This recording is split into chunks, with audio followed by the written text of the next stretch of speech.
रात के करीब 11 बज रहे थे।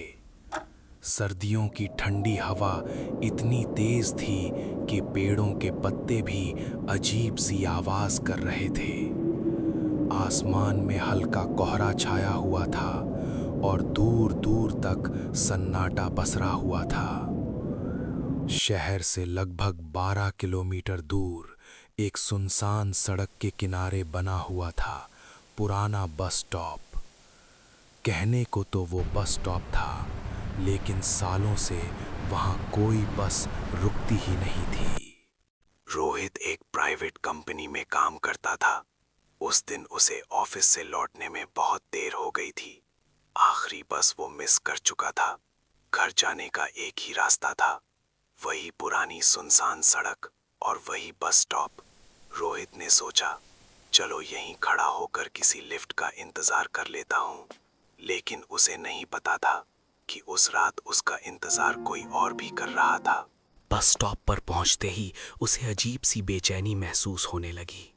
चारों तरफ गहरा अंधेरा था, सिर्फ एक टूटी हुई लाइट टिमटिमा रही थी। हवा इतनी तेज थी कि ऐसा लग रहा था जैसे कोई फुसफुसा रहा हो। तभी उसे महसूस हुआ उसके पीछे कोई खड़ा है। उसने पलटकर देखा, लेकिन वहां कोई नहीं था। रोहित ने इसे अपना वहम समझा और मोबाइल देखने लगा। कुछ ही देर बाद उसे फिर वही एहसास हुआ, जैसे कोई बिल्कुल उसके कान के पास आकर सांस ले रहा हो। इस बार जब वो पलटा तो उसकी नज़र बस स्टॉप के कोने में खड़ी एक लड़की पर पड़ी। वो लड़की सफ़ेद सलवार सूट पहने खड़ी थी, बाल खुले हुए, चेहरा झुका हुआ। रोहित ने सोचा, शायद कोई गांव की लड़की होगी, बस का इंतज़ार कर रही होगी। उसने पूछा, आप भी बस का वेट कर रही हैं? लड़की ने धीरे से सिर हिलाया, लेकिन एक शब्द नहीं बोली। रोहित को थोड़ा अजीब लगा, लेकिन उसने ज़्यादा ध्यान नहीं दिया। थोड़ी देर बाद रोहित ने नोटिस किया, वो लड़की बिल्कुल हिल भी नहीं रही थी। न फ़ोन देख रही थी, न इधर उधर देख रही थी, बस एक ही दिशा में खड़ी थी, बिल्कुल पत्थर की तरह। रोहित ने टाइम देखा, रात के 12 बज चुके थे। अचानक उसके मोबाइल की बैटरी अपने आप खत्म हो गई, जबकि फोन अभी 60% चार्ज था। और उसी पल बस स्टॉप की वो टिमटिमाती लाइट भी बुझ गई। अब वहां पूरा घना अंधेरा था। रोहित के दिल की धड़कन तेज हो गई। उसने धीरे से पूछा, आपका घर कहाँ है? इस बार लड़की ने जवाब दिया, बहुत धीमी भारी आवाज में, यहीं। रोहित चौंक गया। यही मतलब? लड़की ने धीरे धीरे अपना चेहरा ऊपर उठाया और जैसे ही रोहित ने उसका चेहरा देखा, उसकी सांसें रुक गईं।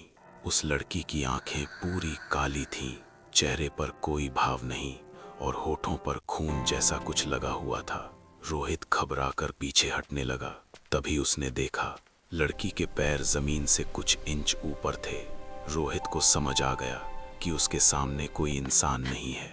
वो बिना सोचे समझे भागने लगा, लेकिन जैसे ही वो कुछ दूर पहुंचा, उसे फिर वही लड़की सामने खड़ी दिखाई दी। वो जहां भी भागता, वो लड़की फिर वही सामने आ जाती, जैसे रास्ता ही बदल रहा हो। रोहित पूरी तरह डर चुका था। उसने जोर जोर से चिल्लाना शुरू कर दिया। तभी दूर से एक बस की आवाज सुनाई दी। रोहित ने देखा, एक पुरानी सी बस उसकी तरफ आ रही थी। बस आकर ठीक उसके सामने रुकी। कंडक्टर ने आवाज लगाई, शहर चलोगे क्या? रोहित बिना कुछ सोचे बस में चढ़ गया। अंदर बैठते ही उसने चैन की सांस ली, लेकिन जैसे ही बस चलने लगी, उसने पीछे मुड़कर देखा।